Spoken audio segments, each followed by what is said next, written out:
al único y sabio Dios. A Él sea toda gloria y toda honra. Amén. ¿Y qué dice la Escritura? Ayer recordamos con el grupo de discipulado: no llaméis Padre a nadie, porque Padre solamente tenemos uno, y es Dios. ¿Cuántos dicen amén? Amén. Sí, el único que es nuestro papá es Dios, papá, y el papá físico, ¿no? Porque le costó mantenerte. Pero de ahí en fuera nadie más. Amén. Bien, vamos a leer la palabra, vamos a abrir nuestra Biblia, vamos a leer 2 versículos y luego vamos a orar y después toma su lugar y se queda ahí un buen rato escuchando la palabra. Hay algo especial para su vida hoy, amén. Vamos a Apocalipsis 2, recuerde que estamos estudiando la carta o el mensaje de Jesús a la iglesia de Esmirna. Así que vamos a volver a leer el versículo 8 y el versículo 9 porque vamos a ampliar el punto que iniciamos la semana pasada. Y vamos a tener hoy una segunda parte del tema. De que 8 días vamos a tener la tercera parte.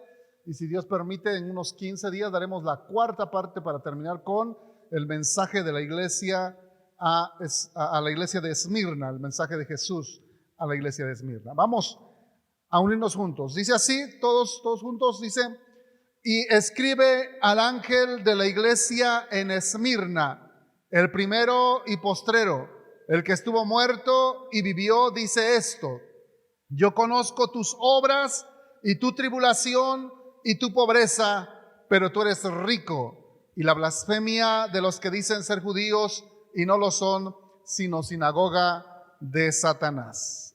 Vamos a orar. Padre, estamos en tu presencia en esta mañana. Hemos venido a este lugar, Señor, con el único deseo de que hables a nuestro corazón. Queremos, Señor, que tu palabra venga a bendecir, a edificar, a fortalecer nuestras vidas. Que tu palabra, Señor, venga a desnudar nuestros corazones, nuestro espíritu. Tu palabra venga a ser cual espada que penetra hasta partir el alma, las coyunturas, los tuétanos, y que pueda discernir los pensamientos y las intenciones de nuestro corazón.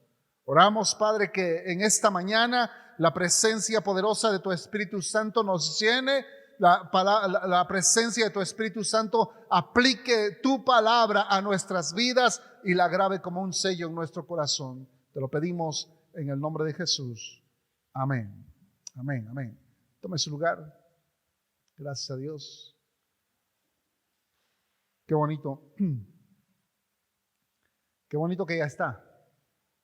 ¿Cuántos dicen amén? Amén. Qué bueno que ya están aquí. Bien, vamos a continuar con el consejo de Dios y con este mensaje tan especial de el Señor Jesucristo hablándole a la iglesia de Esmirna. Recuerde que la iglesia de Esmirna es la única iglesia, bueno, son 2, pero esta es la primera que no recibe ninguna reprensión de parte de Jesús.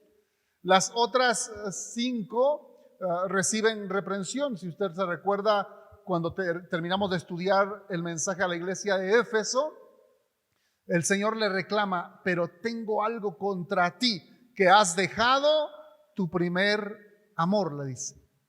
Y bueno, no ahondamos mucho en eso, pero como vayamos avanzando vamos a ir viendo las demás iglesias y los defectos de cada una de ellas, y vamos a traer una aplicación práctica para nuestra iglesia, porque finalmente la palabra de Dios, aunque fue dada para un tiempo específico, también se aplica para nuestras vidas. En este caso quiero ahondar en esta frase de ¿eres pobre o eres rico? Recuerde que hace 8 días en el mensaje que dábamos decíamos que cada uno de nosotros debe verse no como el mundo nos ve, no como el espejo nos dice que somos, ¿sí? Debemos vernos como Dios dice que somos, porque Dios dice que somos sus hijos. ¿Cuántos dicen amén? Dios dice que somos salvos, que Él nos ha perdonado a través del sacrificio de Jesús. Dios dice que tenemos nuestro nombre escrito en el libro de la vida, y eso es lo que debe importar en nosotros, lo que Dios dice de nosotros, no lo que el mundo dice, no lo que la gente dice. Hay muchas cosas más que nos menciona la palabra de Dios acerca de nosotros para darnos identidad como hijos de Dios. Y debemos estar atentos siempre a lo que Dios opina de nosotros, porque la gente opina muy mal de nosotros, ¿sí o no? La gente habla mal, la gente nos critica, la gente hasta nos ofende. La gente puede señalarte con el dedo y resaltar tus defectos, pero Dios, que es un Dios de amor, Dios que nos llama a sus hijos, Dios que pagó un precio por nosotros en la cruz del Calvario, nos ama tanto que Él nos ha dado un nombre, nos ha dado una ciudadanía celestial, nos ha hecho sus hijos, y ahora usted y yo tenemos la seguridad, la confianza de que algún día, más temprano que tarde, estaremos en su presencia. ¿Cuántos dicen amén? Así que usted no debe tenerle miedo a la muerte. Amén. Porque la muerte es la puerta de acceso para estar en la presencia de Dios. Ahora, en este mensaje que tenemos aquí del Señor Jesucristo a la iglesia de Esmirna, le dice en el versículo 9: yo conozco tus obras y tu tribulación y tu pobreza. Así es como lo veía la gente normal, ¿sí? Veía a la iglesia de Esmirna como una iglesia trabajadora, una iglesia que hacía obras. Veía la gente normal a una iglesia que tenía tribulación, estaba siendo perseguida. El gobierno y los falsos judíos perseguían a la iglesia al punto de producirle dolor en cualquier área, física o financieramente, a veces hasta anímicamente, porque finalmente el gobierno, cuando tomaba a algún cristiano y lo llevaba a algún lugar para atormentarlo, para que negara el nombre de Cristo, los familiares cristianos estaban temerosos por su familiar, por aquel al que el gobierno atrapó. Entonces era una tribulación dolorosa de cualquier manera que se pudiera ver. Pero el énfasis que nuestro Señor Jesús hace es en la pobreza. Y le dice: yo veo tu pobreza, veo que eres pobre. Y recuerde que la semana pasada decíamos que ellos eran pobres, no porque fueran flojos. Ellos eran pobres porque por lo mismo de la persecución, el gobierno les decomisaba sus terrenos, sus casas, sus terrenos de siembra, sus ganados, todo ello les decomisaba porque el gobierno los estaba oprimiendo. No querían cristianos ahí en Esmirna. Entonces, los cristianos que se reunían, los hermanos que se reunían para estudiar la palabra de Dios, para hablar de Jesús, de todos los misterios del Antiguo Testamento acerca de Cristo, eran cristianos muy pobres. Incluso la semana pasada decíamos que la palabra pobreza que se utiliza allí en este pasaje de Apocalipsis 2:9 es la palabra menesteroso, que es más que pobre. Es más que pobre, es la condición más baja entre la pobreza. Porque hay de pobres a pobres. Todos aquí podemos decir que somos pobres, pero hay unos pobres que tienen por lo menos un carro y tienen casa. Hay otros pobres que tienen por lo menos su trabajo seguro y su sueldo cada semana. Pero hay pobres que no tienen ni qué llevarse a la boca. Entonces hay diferentes niveles de pobreza o también diferentes niveles de riqueza. En el caso de Esmirna le dice: yo conozco que eres pobre, menesteroso. O sea, ellos no tenían ni siquiera para comer, ni siquiera para sus necesidades básicas. Ahora, esto es bien importante. ¿Por qué? Porque los cristianos de Esmirna habían decidido ya entre Cristo y las riquezas. Porque para ellos era muy fácil volver a recuperar sus posesiones, sus casas, sus terrenos de cultivo, sus ganados, todo. Y podían vivir en comodidad sin ningún tipo de persecución. Solo tenían que hacer una cosa, una sola cosa: negar a Jesús.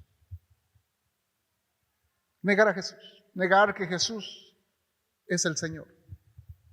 Ellos solamente, como vimos también anteriormente, ellos solamente tenían que llegar al templo donde se adoraba la imagen del César y ofrecer una pizca de incienso y en el carbón encendido y mencionar, decir: César es el Señor. ¿Qué tanto cuesta eso? ¿Cuesta mucho? No. Pero ellos sabían que si ellos mencionaban esa frase, César es el Señor, negando así a Cristo, por consecuencia ellos quedaban fuera del reino.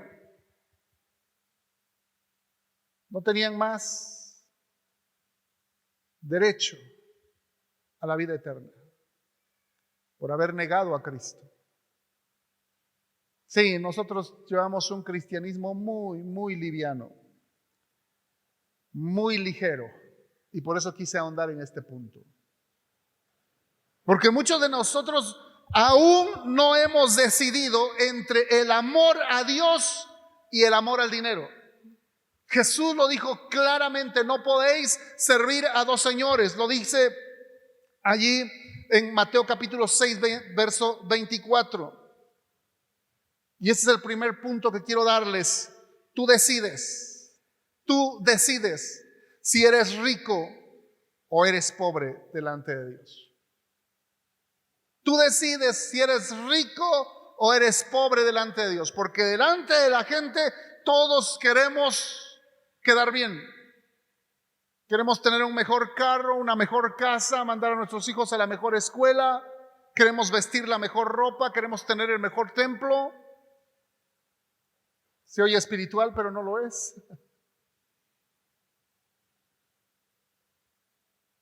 Y estamos en esa competencia carnal de las cosas o por las cosas de este mundo.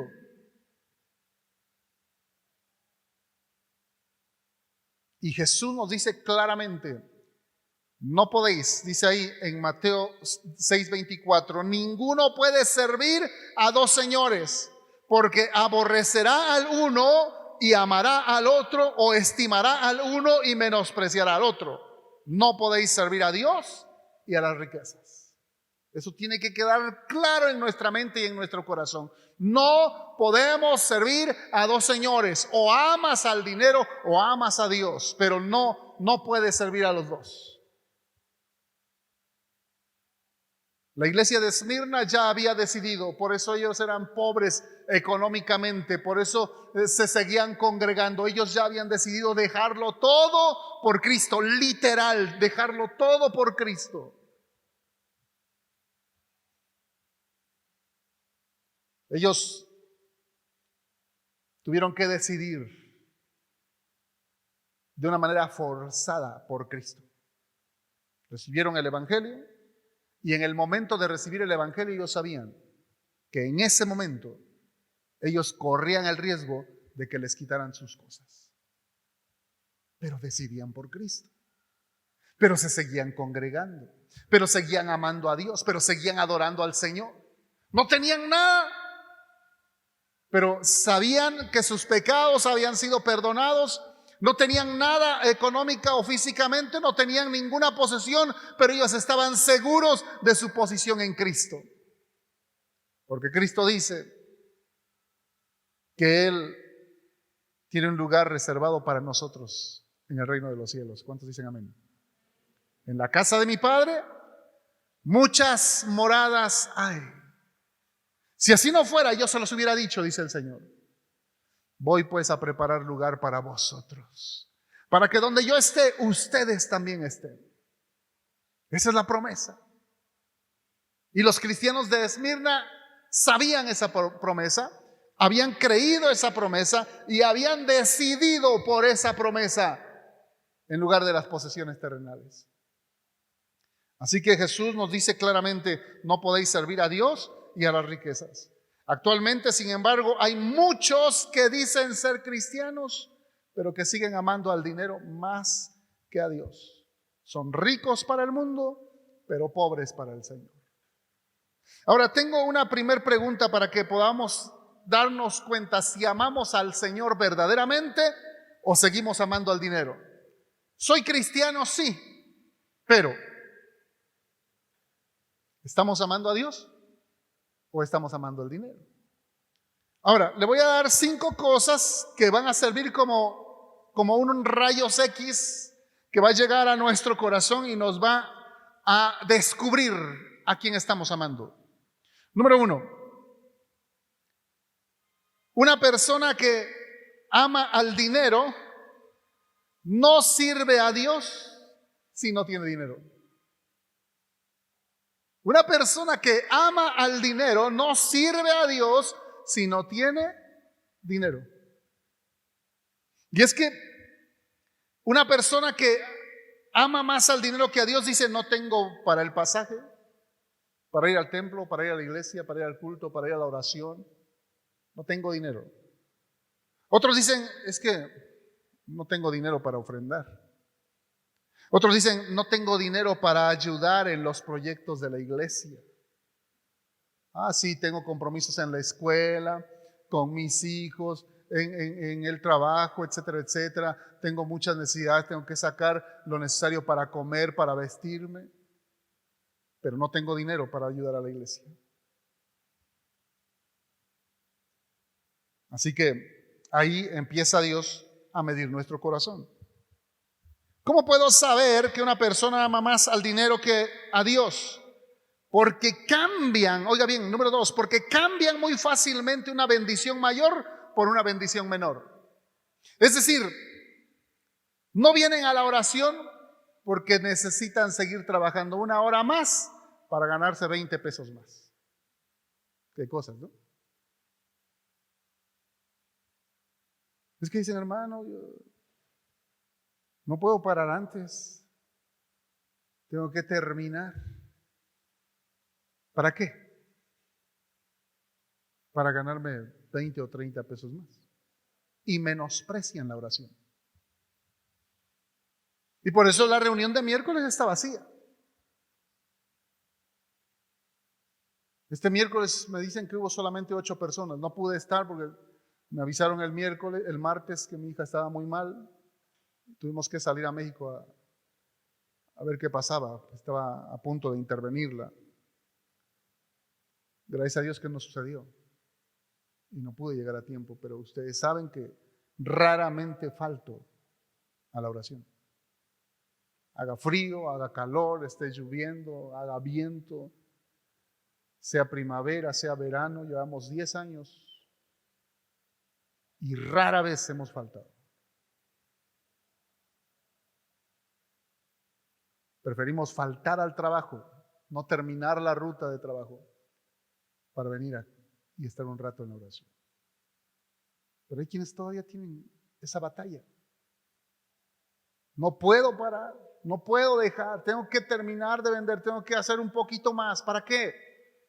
Para ganar 20 o 30 pesos más. Otros un poquito peor, ¿no? Porque cambian la bendición de la reunión dominical, la reunión de domingo, por irse a ganar otros pesos más. Es que si no voy me descuentan 200, 300 pesos, 500 pesos. Es que si no voy me cobran multa.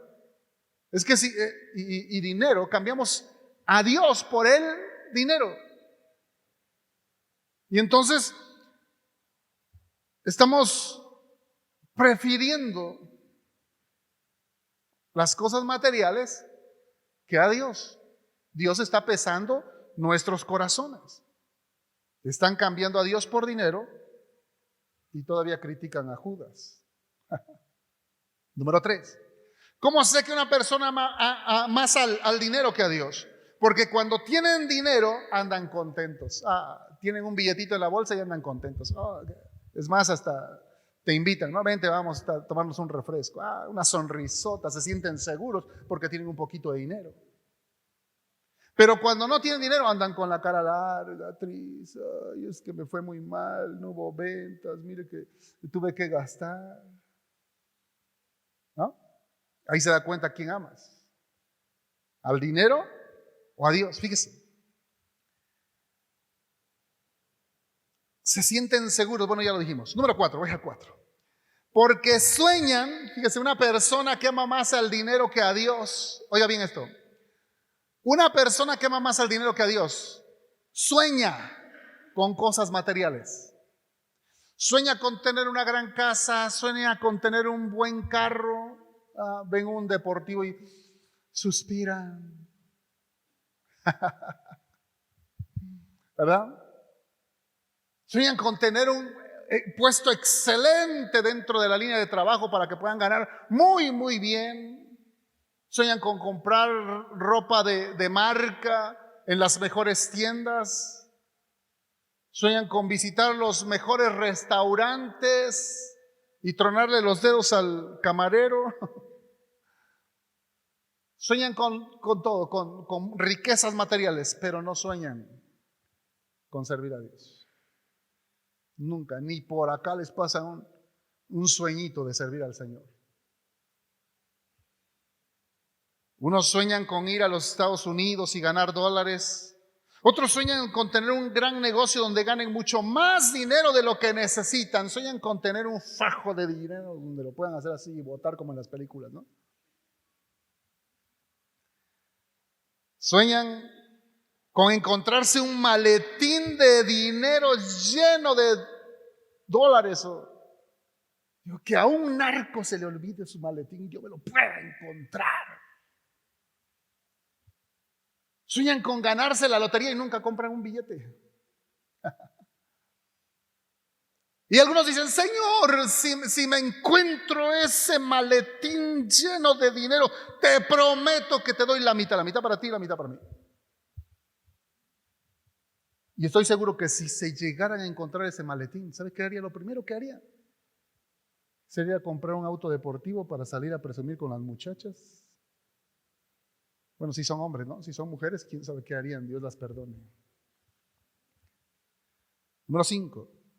¿Cómo sé que una persona ama más al dinero que a Dios? Porque se preocupa mucho porque sus hijos vayan a las mejores escuelas y se preparen y tengan una mejor manera de ganar mucho más dinero de lo que yo he ganado, pero no se preocupan de la vida espiritual de sus hijos.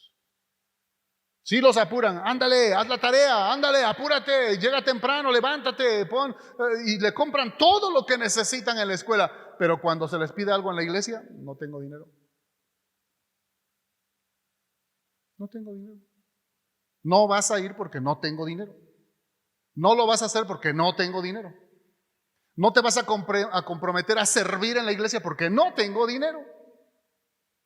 Y ahí Dios está descubriendo a quién amamos más, a Dios o al dinero. Se preocupan porque los hijos lleven sus escuelas y cumplan sus tareas y cumplan con todo lo que se les pide en las escuelas, pero no se preocupan porque su hijo ore o lea la Biblia. Otros no quieren que sus hijos se discipulen porque les exigen mucho en el discipulado eso. Pero en la escuela pueden dar todo. Tu pobreza o tu riqueza delante de Dios no depende de cuánto dinero tengas. Pon atención en este punto, es bien importante.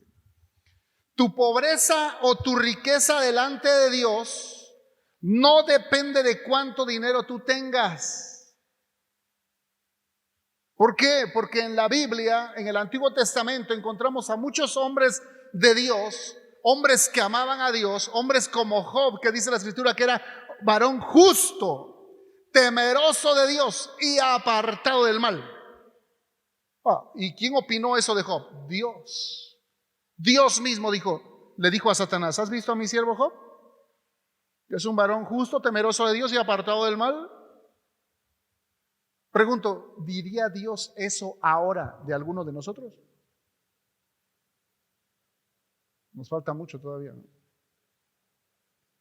Pero Job, dice la Escritura, que era el más rico de todos los orientales.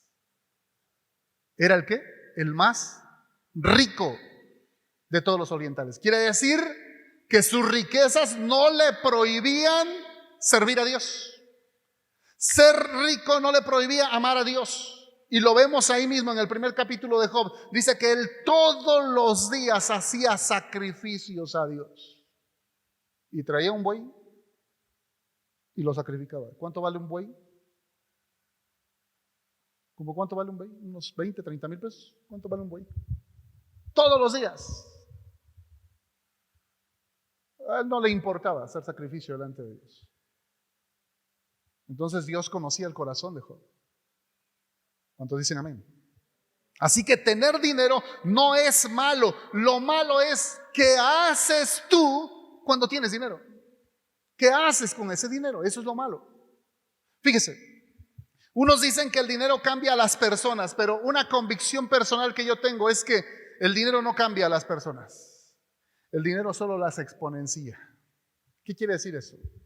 Que hay muchas cosas en tu corazón que no haces porque no tienes dinero. Pero si tuvieras dinero te pierdes.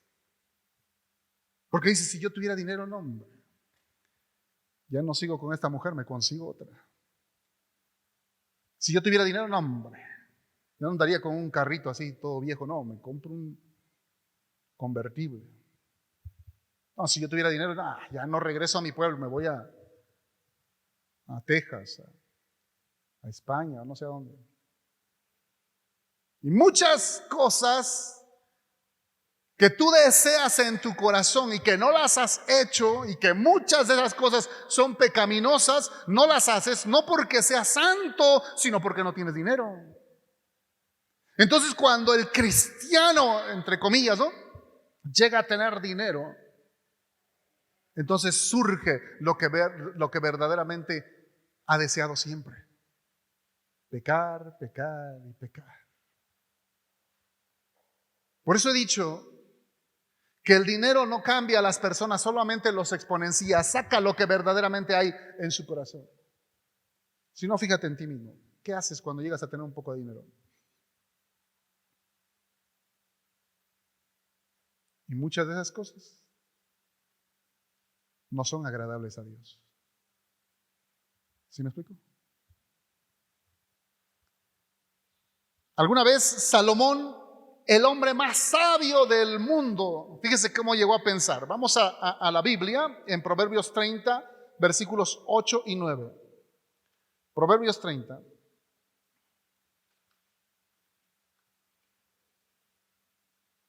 Versículos 8 y 9.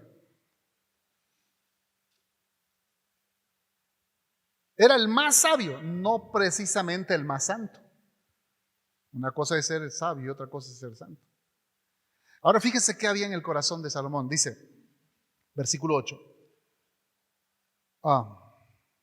Vanidad y palabra mentirosa aparte de mí. ¿Por qué dice aparte de mí la vanidad y la palabra mentirosa? Porque seguramente era vanidoso y le gustaba mentir. Ajá. Algo bueno tenía él, que estaba siendo sincero delante de Dios. Pero luego dice, oiga bien, dice, no me des pobreza. Está orando a Dios y le dice, no me des pobreza ni riquezas.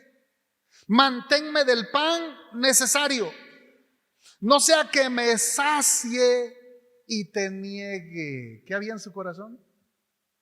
Eso precisamente. Había el temorcito de que si tengo mucho dinero te voy a negar. ¿Y qué fue lo que pasó? Exactamente eso. Dice la historia bíblica que él llegó a ser el hombre más rico de todo su tiempo, de esos tiempos. Salomón dice que en su tiempo la plata no valía, que había tanto oro, tanto dinero. Él recaudaba muchísimo dinero, cobraba el 20% de impuestos a su pueblo. Era riquísimo. Incluso en una traducción moderna Se dice que, porque luego leemos la 60 y como que no la entendemos muy bien, pero una versión moderna dice que su palacio tan hermoso y tenía cientos de sirvientes y dice que todos estaban uniformados.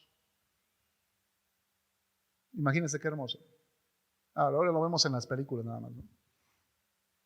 Pero imagínense qué precioso. Tenía mucho dinero. Tenía piscinas, tenía criaderos de caballos, tenía sus propios bosques, tenía palacios y casas. Muchísimo dinero.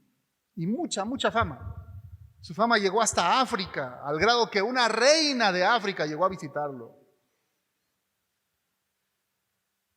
Tremendo. Pero un pecado que cometió él fue que se olvidó de Dios en medio de su riqueza. Dice la Escritura que llegó a tener 1000 mujeres, 1000 esposas, 1000 mujeres. ¿Y sabe qué dice la Escritura más adelante? Dice que sus mujeres inclinaron su corazón hacia los ídolos. Es decir, Salomón, ese hombre que fue puesto por Dios como rey de Israel, se olvidó de Dios. Se volvió idólatra. Por él, dinero. Qué tremendo. No me des riquezas para que no me olvide de ti. Y fue lo que hizo. ¿Por qué? Porque ya estaba esa semilla en su corazón, ya estaba ese deseo en su corazón. Entonces lo que hizo la riqueza fue solamente exponenciarlo. Después, cuando el Señor lo humilló, él regresó al Señor. Y Eclesiastés en el capítulo 12 ya nos dice: busca al Señor con todo tu corazón, porque eso es el todo del hombre. Se arrepintió, gracias a Dios, se arrepintió a tiempo. Pero cometió muchos pecados. Muchos pecados que lo pudieron haber dejado fuera del reino de Dios.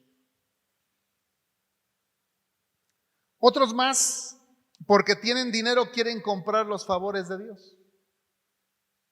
Porque tienen dinero, dicen: yo le doy al pastor o a la iglesia y lo tengo aquí. ¿No? Fíjese cómo dice en Hechos 8, 18 al 20. Hechos 8, versículos 18 al 20. Allí el apóstol Pablo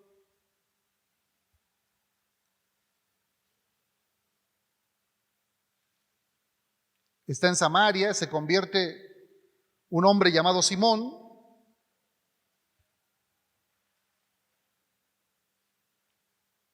Y vamos a leer desde el 15 para entenderle. Dice: los cuales, habiendo venido, oraron por ellos para que recibieran el Espíritu Santo, porque aún no había descendido sobre ninguno de ellos, sino que solamente habían sido bautizados en el nombre de Jesús. Entonces les imponían las manos y recibían el Espíritu Santo.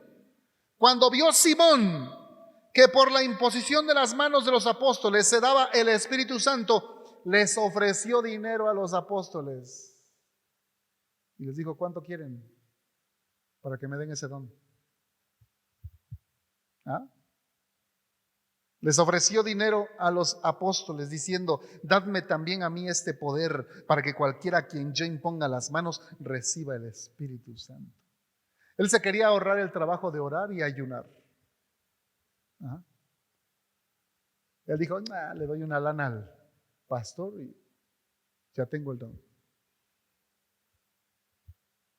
Desgraciadamente, actualmente hay hombres que supuestamente sirven a Dios, o tal vez sí, lo sirven, pero por dinero. Ayer les comentaba en la clase a los hermanos que a nuestra reunión llegó un matrimonio. Venían de otra iglesia, porque esa iglesia, una iglesia pequeña así tal vez como esta, allá en Tehuacán, iban muy bien, dice él, me platicaron los hermanos, iban muy bien. Ellos estaban sirviendo al Señor, eran parte del liderazgo de esa pequeña iglesia, le echaban muchas ganas, se discipulaban y todo. Pero de repente a esa iglesia llegó un matrimonio de ricos, gente que tiene dinero. Tiene una empresa que llega tal vez hasta Chiapas, hasta Tabasco, es una empresa algo grandecita. Y ese matrimonio llegó a esta iglesia, esta pequeña iglesia. Entonces el pastor empezó a pegarse mucho a ese matrimonio. Los empezó a visitar más, a frecuentar más, a platicar con ellos, no sé a dónde iban o a dónde lo llevaban. Pero empezó a descuidar la iglesia. Entonces alguna vez se reunieron los líderes y le dijeron al pastor, pastor, ya no está atendiendo bien la iglesia. Ha descuidado la iglesia. Ya no nos discipula, ya no visita, ya no hace esto y otro que hacía antes. Y descaradamente ese hombre le dijo a los hermanos, es que hay que pegarse a los árboles que dan sombra. ¿Qué quería decir? Que tenía muy buenas entradas de parte de ese matrimonio que tenía dinero. Entonces a él le convenía estar ahí y descuidaba a los demás. ¿Es bueno esto? No. ¿Qué dice Hechos Santiago, capítulo 2, versículos 1 al 4. Santiago, capítulo 2.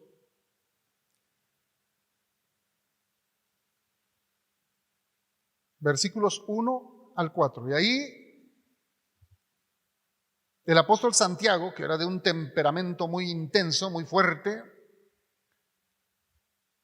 le dice a los hermanos, mis amados hermanos, dice del versículo 1 al 4, mis amados hermanos, ¿cómo pueden afirmar que tienen fe en nuestro glorioso Señor Jesucristo si favorecen más a algunas personas que a las otras? Por ejemplo, supongamos que alguien llega a su reunión o a la iglesia vestido con ropa elegante y con joyas costosas, y al mismo tiempo entra una persona pobre y con ropa sucia. Si ustedes le dan un trato preferencial a la persona rica y le dan un buen asiento, pero al pobre le dicen tú puedes quedarte de pie allá o sentarte en el piso, ¿acaso esta discriminación no demuestra que sus juicios son guiados por malas intenciones? Perdón, les estoy leyendo la NTV, nueva traducción viviente. Es que se entiende un poquito mejor, pero la palabra es muy clara. No hagas distinción o discriminación. No es bueno eso. ¿Por qué? Porque si bien es cierto que pudiera haber hombres como el que acabamos de describir, y los hay, no por eso, no porque quede bien con el pastor o con los hermanos de la iglesia por dar tal cantidad, por eso ya está bien o mejor delante de Dios. No, porque Dios escudriña los corazones. Dios sabe que hay verdaderamente en el corazón de esa persona. Por eso digo que el problema no es tener dinero, sino ¿qué haces con el dinero? ¿Qué es lo que estás haciendo con el dinero que Dios te da? Ahora, la manera que tiene Dios para medir si somos ricos o pobres, vamos a ver esto. ¿Cuál es la manera que Dios tiene para medir si somos ricos o si somos pobres delante de Él? ¿Cómo nos mide Dios? Ya vimos todas estas cosas que sirven como un rayos X para descubrir nuestro corazón, para ver cómo estamos. Pero ahora vamos a ver cómo Dios nos mide. Vamos a Mateo 6, versículos 19 al 21. Mateo capítulo 6, versículos 19 al 21.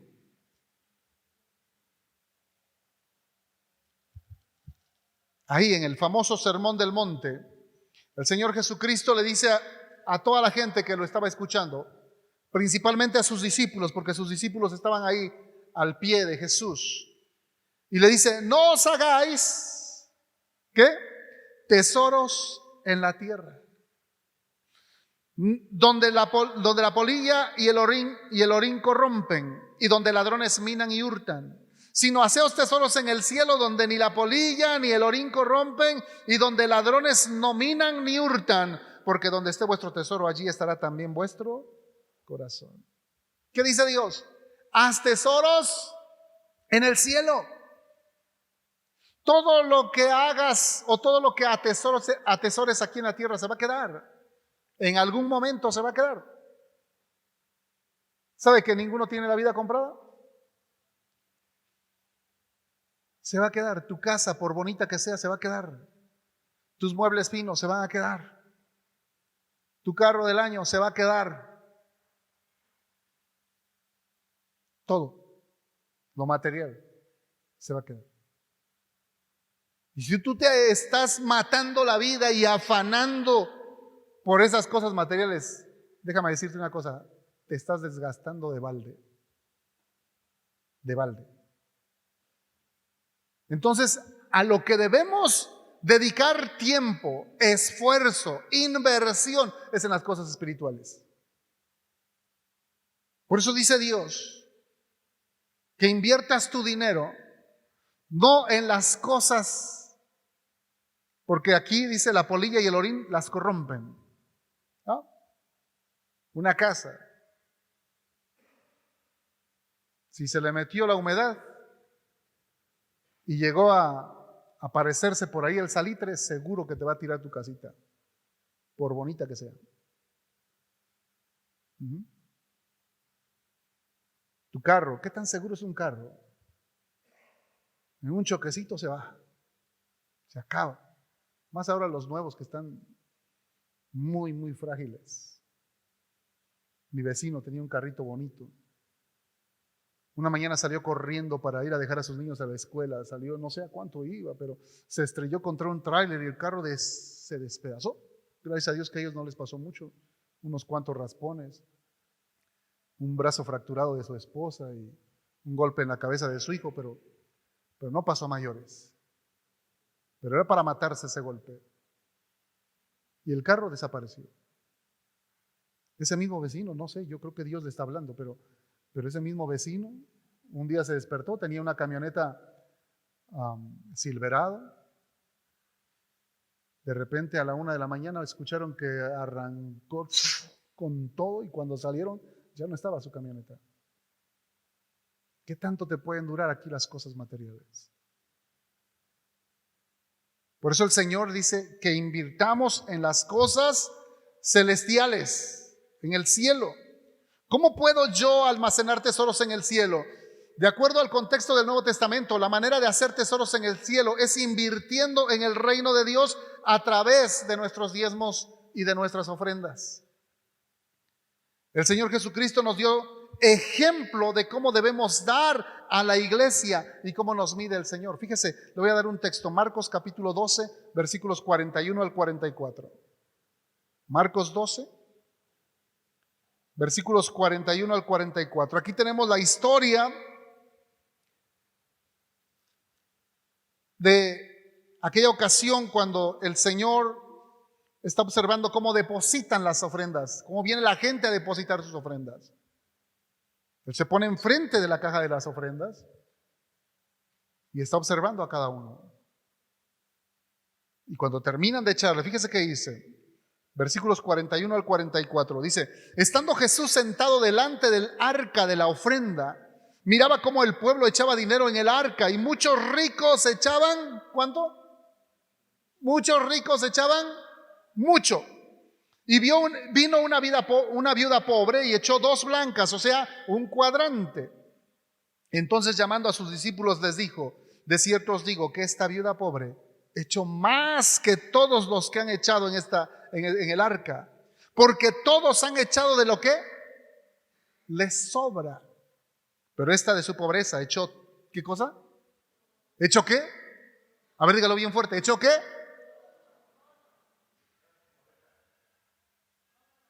Todo lo que tenía. ¿De qué estamos hablando? Estamos hablando de los cristianos de Esmirna que lo habían perdido todo por amor a Cristo. Ellos ya habían decidido dejar todo lo material por servir a Cristo. No les importaba morir porque ellos tenían segura su salvación en Cristo. ¿Cuántos dicen amén? Entonces lo material ya no era relevante para ellos, ya no era importante para ellos. Y aquí es el mismo principio. Esta viuda ama tanto a Dios que no le importa dar todo lo que tenía. Dicen que dos monedas, esas dos moneditas que eran un cuadrante, le servía para comer un día. Era todo lo que tenía. Algo así como la viuda que se nos menciona en el Antiguo Testamento, cuando llegó el profeta y le dijo, dame de comer. Le dice la mujer, no tengo, solamente tengo un poco de harina y un poquito de aceite, voy a preparar una torta, se la voy a dar a mi hijo y después nos vamos a dejar morir porque no hay más. Era un tiempo de sequía, de pobreza extrema. ¿Y qué le dijo el profeta? Le dijo, dame primero a mí. A mí dame primero. Y todavía con ¿cómo se le puede decir? Con especialidad, ¿no? Le dijo, hazme una torta y cuésela en el rescoldo y entonces me la das. No cualquier cosita, el profeta era exigente. La mujer pudo haber dicho, no, es para mi hijo, no para ti. ¿No? Las mujeres son fieras para cuidar a sus hijos, ¿sí o no? Son terribles. Pero esta mujer creyó la palabra y le dio al profeta. Porque el profeta le dijo, si tú me das, tu harina no va a escasear, ni tu aceite se va a terminar y vas a tener siempre todo lo que necesitas. Creyó esa palabra la mujer, le dio al profeta y dice la escritura que todo el tiempo de la sequía nunca se terminó ese puñado de harina y ese poquito de aceite, nunca se acabó. Tuvo siempre lo necesario. ¿Cuántos dicen amén?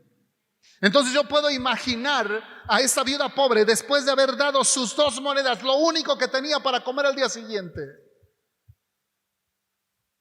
Y la Biblia no lo dice, pero lo puedo imaginar cómo ella pudo recibir lo necesario al día siguiente y no morir de hambre.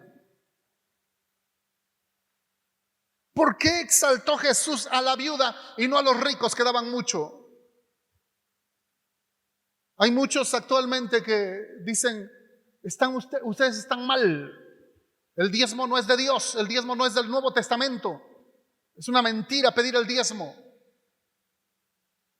Y yo les digo, tienen razón. A todos aquellos que nos critican por pedir el diezmo, tienen razón. De hecho, aquí les hemos enseñado a dar el diezmo, pero nunca se los hemos exigido. Y si tuviéramos que examinar a uno por uno quiénes sí dan diezmo y quiénes no, creo que por mucho tendríamos a 1 o 2 que dan diezmo. Los demás dan lo que quieren y nunca les hemos exigido u obligado a dar. ¿O sí? Siempre es voluntario. Pero algunos abusan de lo voluntario. Para el Nuevo Testamento, el diezmo no se vuelve a mencionar en todo el Nuevo Testamento. Usted puede leer las veces que quiera, desde Mateo hasta Apocalipsis. Nunca se vuelve a mencionar la palabra diezmo. ¿Saben qué sí se menciona? La palabra todo. ¿Qué se menciona? Todo.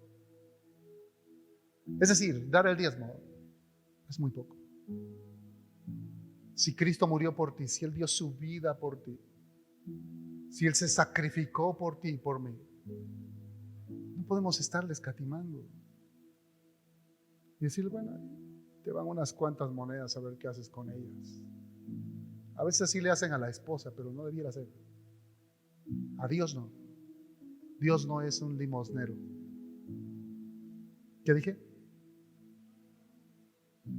Dios no es un limosnero. Él no necesita tu dinero. Él es un rey. Él es el dueño de todo. Él es el dueño de todo. La escritura dice claramente que Él es el dueño del oro y de la plata. De hecho, de todo. Él nos hizo. Somos suyos doblemente. Por creación y por redención. Somos suyos. Entonces lo que tenemos, lo que ganamos no es tuyo, hermano, es de Dios. ¿De quién es? De Dios, es de Él. Dice la escritura, porque de Él, por Él y para Él son todas las cosas. De Él, por Él y para Él son todas las cosas. No para ti. Que Dios te deje usar el dinero que tú tienes a como tú quieras es parte de su gracia. Pero si tú entiendes que Dios ya pagó por ti, pagó por tus pecados, te dio vida eterna, entonces tú debes decidir entre servir a Dios o servir al dinero. Y si verdaderamente eres salvo, creo que no debe costarte entregarle a Dios lo que es de Dios. ¿Cuántos dicen amén? ¿Sabe? Dios le reclamó a los judíos el diezmo. Y aquí voy a terminar en esta ocasión con esta pregunta: ¿cómo puedo vencer el amor al dinero? A Israel, al pueblo de Israel le dio una clave. Malaquías capítulo 3 versículos 8 y 9, que mucho repetimos cuando alguien pasa a orar por las ofrendas. Ahí en Malaquías 3, 8 al 9, Dios le hace una pregunta al pueblo de Israel y le dice: ¿robará el hombre a Dios? Pues vosotros me habéis robado. Y dijisteis: ¿en qué te hemos robado? En vuestros diezmos y vuestras ofrendas. Malditos sois con maldición, porque vosotros, la nación toda, me habéis robado, dice Dios. ¿Cómo? Israel le estaba robando a Dios, porque el principio es este: porque de Él, por Él y para Él son todas las cosas. Entonces lo que recibimos como paga o como sueldo es de Dios, y de eso solamente nos pide un 10% para su reino, como una prueba de que de verdad le amamos a Él y de que no amamos al dinero. El diezmo es solo una prueba de a quién amas. ¿Amas a Dios o amas al dinero? Yo te digo una cosa: si no aprendemos a darle por lo menos el diezmo al Señor,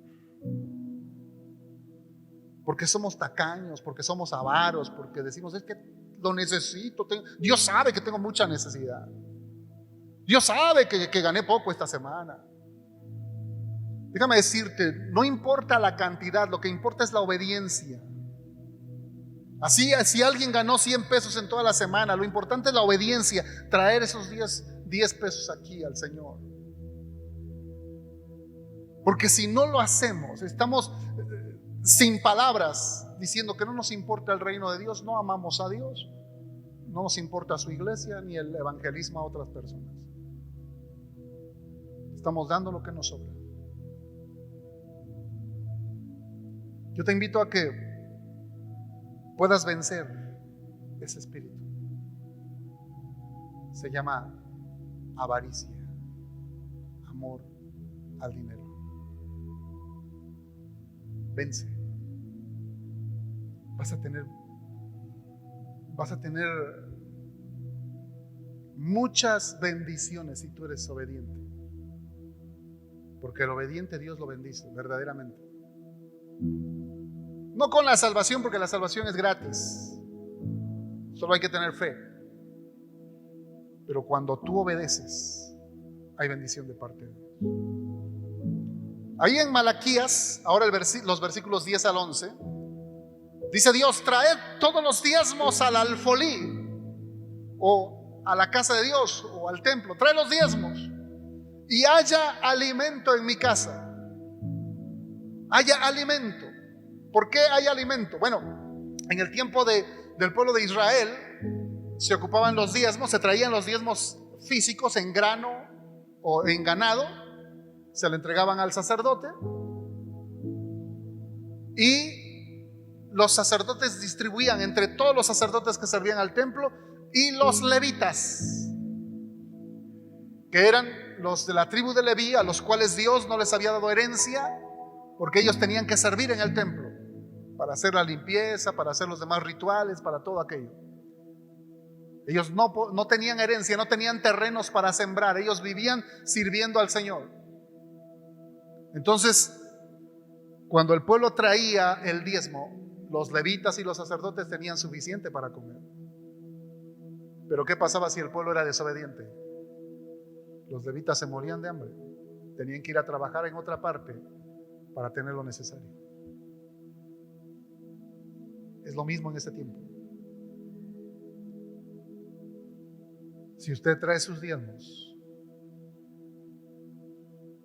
vamos a poder tener aquí a una persona de tiempo completo que pueda atender mucho mejor a la iglesia. ¿Cuántos dicen amén? Y puede haber alimento a tiempo, palabra de Dios abundante. Pero si no, el pastor tiene que ir a trabajar en otro lado para que gane lo suficiente y su familia no se muera de hambre. ¿Se da cuenta que es lo mismo? Es lo mismo. Entonces Dios dice: traed los diezmos al alfolí y hay alimento en mi casa y probadme. Esto es de parte de Dios. Dios mismo le dice a su pueblo: pruébame. Pruébame. ¿En qué te vamos a probar, Señor? ¿En qué? Dice: si no, os abriré las ventanas de los cielos y derramaré sobre vosotros bendición hasta que sobreabunde. Y yo reprenderé también por vosotros al devorador, y no os destruirá el fruto de la tierra, ni vuestra vida en el campo será estéril, dice Jehová de los ejércitos. Porque luego hay muchas plagas en los cultivos, porque hay sequía. Por eso, porque la gente no se acuerda de Dios, porque no buscan a Dios, porque no son obedientes a Dios. ¿Sabe? Hay testimonios de gente cristiana que ama al Señor, que por ser fiel en sus diezmos siembran aún en sequía y cosechan, aún en la sequía. Se llama fe, y la fe produce obediencia. Yo te animo, hermano, a que si quieres de verdad vencer el amor al dinero y que Dios te vea como rico, no como la gente te ve, sino que Dios a ti te vea como rico, empieza por darle a Dios lo que es de Dios.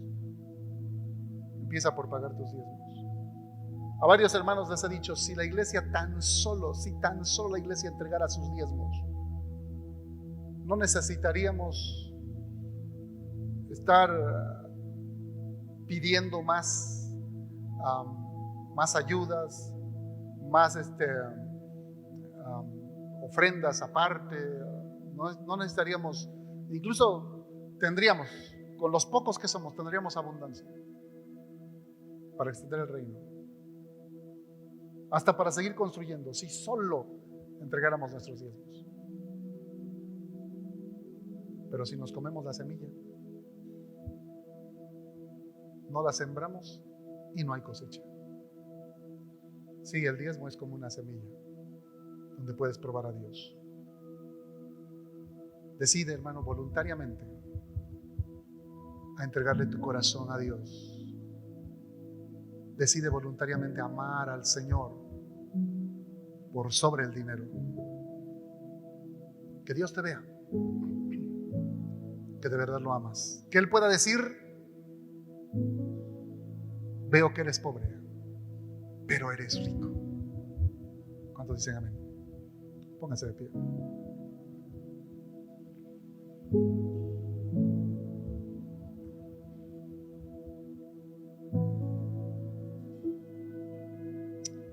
Cierre sus ojos. y dígale al Señor: Señor, ayúdame a ser obediente. Ayúdame a vencer en contra de este enemigo, de este espíritu de avaricia, de amor al dinero. Ayúdame a decidir por ti. Quiero que tú me veas como rico. Quiero ser rico delante de ti, no delante de los hombres. Señor, enséñame y ayúdame a entregar lo que es tuyo. No quiero seguir siendo desobediente a tu palabra. No quiero que tú me veas como rico en este mundo y pobre delante de tu presencia. No, Señor. Ayúdame. Sé que me cuesta. Sé que me es difícil, pero ayúdame a empezar a ser obediente a ti desde este día en adelante. Ayúdame, Señor, porque de verdad quiero estar bien delante de ti. Quiero mostrarte con mis actos, con mis acciones, que te amo a ti, que te amo con todo mi corazón, que te amo por sobre todas las cosas, que te amo más que al dinero. Padre, gracias. Gracias por hablar a mi corazón esta mañana. Te alabo en el nombre de Jesús. Amén. Amén. Denle un aplauso fuerte al Rey.